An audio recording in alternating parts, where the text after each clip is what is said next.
I think the College Football Playoff Committee is in a bit of a rock and a hard place when it comes to the rankings for Notre Dame and Miami. Because, obviously, Notre Dame lost to Miami. And yet, in the latest rankings, the Fighting Irish are ranked above the Hurricanes. And this is where the issues with the College Football Playoff rankings start to pop up. Because conventional wisdom says, well, Notre Dame has 2 losses. Miami has 2 losses. Miami beat Notre Dame. Therefore, Miami should be ranked above Notre Dame. And logic tells you that. And I can't argue with that logic. But the problem with that logic is that we've never really ranked teams based on logic.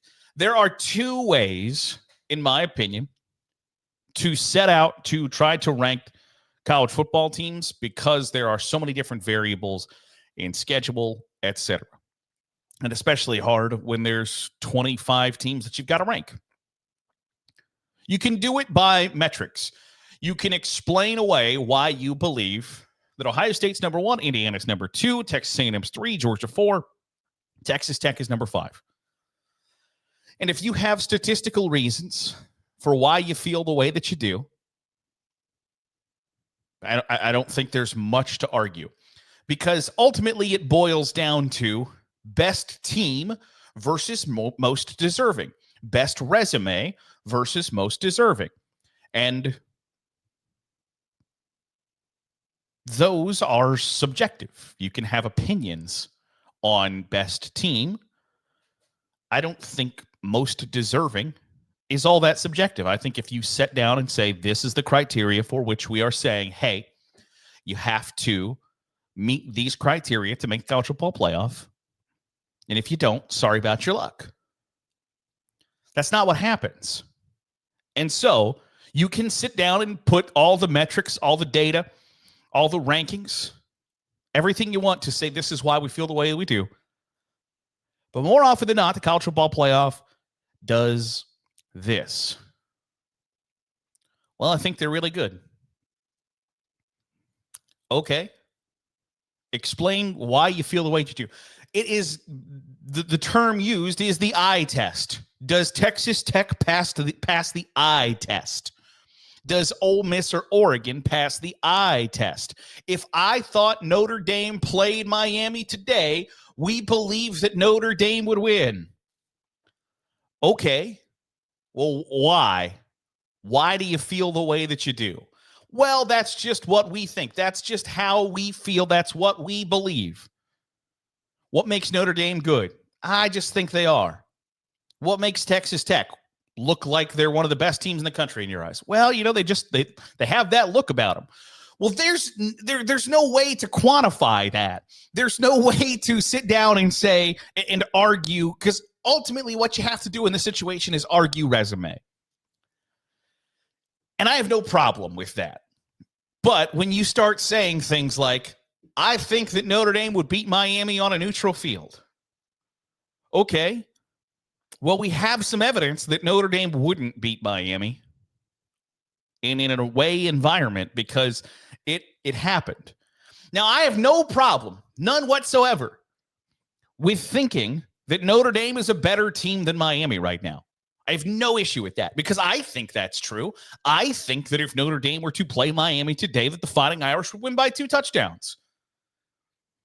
But I can't ignore what happened. I can't ignore and pretend that it didn't happen, that they did lose to Miami. Furthermore, I think that the justification for why Notre Dame is ranked above Miami being that, well, hell, Notre Dame's 2 losses are against 2 of the top 13 teams in the country. When Miami lost to a bunch of who the hell gives a damn? I think that kind of weakens the argument that why you have Notre Dame where you do. I think that's a problem to say, hey, their loss is against a team that lost to a bunch of nobodies. Well, wait a second. That is a bit of a problem. So that's the conundrum of you're not necessarily, the College Football Playoff Committee isn't necessarily filled with a bunch of football folks. It is filled with the business of college athletics folks.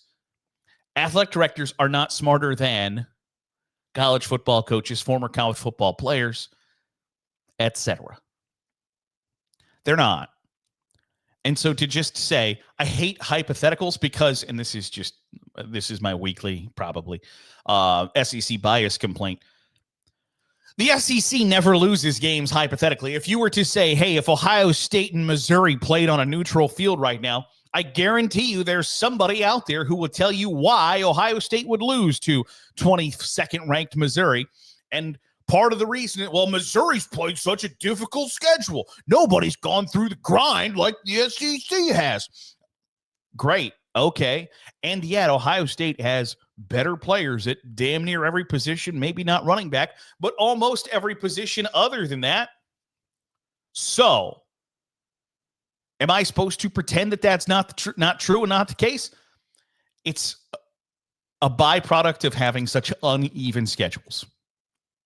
Because you can make an argument for anybody, and that's, I think, part of the fun of this, is that you can argue, well, Texas A&M should be 2 and Indiana should be 3. Okay, why? Well, my argument against that, and I think A&M, by the way, is one of the 3 best teams in the country.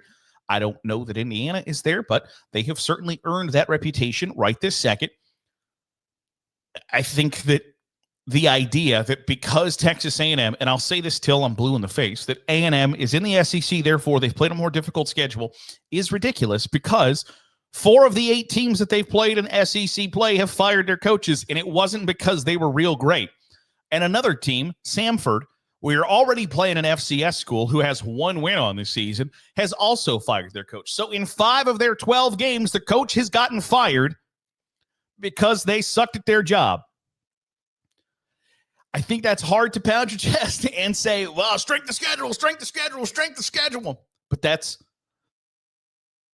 a different discussion for a different day, and it's probably a continuing discussion.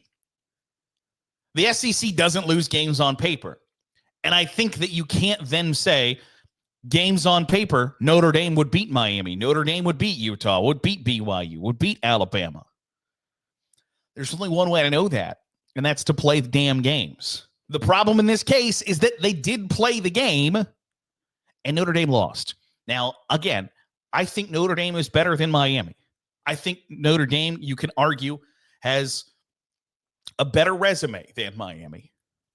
But for there to be such a huge discrepancy, it's hard to ignore. Now, I worry about the unintended consequences, though, on the flip side of that, of ranking Miami above Notre Dame strictly from a, well, they played and Miami won, therefore they're better. I don't like that precedent either. Because if you think about it for half a second, really neither Texas A&M or Notre Dame benefit from having played that game in the eyes of the College Football Playoff Committee. If each had scheduled another cupcake and won, they both would probably be in Texas A&M would be exactly where they are right now, which is not a reason, which is not a benefit to play that game. They don't get anything out of it. You beat a top 10 team in the country, and where did it get you? Still third. Not a great incentive to play that game. And for the loser, Notre Dame, who is now ranked 9th, guess what? If they hadn't played Texas A&M and they played his cupcake instead, they're probably ranked 4th. They are probably the highest ranked one-loss team in the country. And you can boot yes, they lost to Miami, but that's their only loss. And Notre Dame is number 4 team in the country. I don't want to be in a situation where the regular season gets devalued because, and this has always been the case, and I think will be for a long time, it is not your resume. It is what number is in the loss column for you. Because I think if you were to ask the College Football Playoff Committee, do they believe that BYU is better than Vanderbilt or USC or Georgia Tech or Texas or Michigan? I think they'd tell you no. Not really, but they've got 1 loss and they're in a Power 4 conference, so we've got to put them above some of the other schools that have multiple losses. And I think that sucks. And being in a situation where Ohio State now doesn't get the benefit of playing Texas to open the season because they won, that gave Texas a loss, and then by God, they were destined to have another loss or 2 or 3 in SEC play. Now Texas has no incentive to go play Ohio State. Ohio State has no incentive to go play Texas in Austin next year. I don't want to live in that world. I don't want to live in a world where instead of Ohio State playing Texas, Texas schedules UTEP and Ohio State schedules Kent State, and there aren't great, exciting, interesting games in the non-conference slate. Or you get schools that, hey, you throw me a bone here, and maybe Texas A&M gets to play 4 of 8 schools in their conference that fired their head coach this year to have a relatively weak strength of schedule, because the more games we win and the less games we lose, the better. I don't want to live in that world either. So I don't want to incentivize Notre Dame to play more cupcakes. I don't want to incentivize Texas A&M or anybody else for that matter, because if you look at Indiana's scheduling philosophy going forward, it is flat out made up of let's play as many cupcakes as possible so we can load up our win total. Because if that's the only thing the college football playoff cares about, and I think it's evidenced in this rankings right here. I mentioned BYU. I guarantee you more than half the members of that committee believe that Vanderbilt, USC, Georgia Tech, Texas, Michigan are better than BYU. But BYU only has 1 number in the loss column, and those schools have more than 1. There has to be some nuance. There has to be some gray area. There has to be some situations where you look at those rankings and go, how in the absolute bleep did Miami beat Notre Dame and the Fighting Irish are 5 slots ahead of them? I think that just has to be how it goes. For better or worse, there has to be some wiggle room. There has to be gray area. There has to be things that make you go, that sucks. But is it best for the sport as a whole? Probably, yeah. Because despite bitching about the eye test, does the eye test tell you that Notre Dame is better than Miami? Yes. But the results don't. And I don't know how you deal with that, because do I want to see the best 12 teams? Do I want to see the best 11 teams in the group of 5? Yeah, I do. Ultimately, that's what I want. Feelings be damned. Sometimes resumes be damned. I don't know that there's a way around that situation. And I think until we get to a situation where everybody plays the same amount of conference games and there are no more cupcakes FCS opponents the week before Thanksgiving, until everybody's playing 12 Power 4 conference games every year, we're going to be in this situation. But I don't know that I want it to change, because it sure is fun to bitch about. That'll do it for today's episode of the Daily Huddle. I appreciate you making us a part of your day, however it is, wherever it is you're doing so. If you're watching on YouTube, hit the subscribe button. Make sure you get all the great college football content we're pumping out.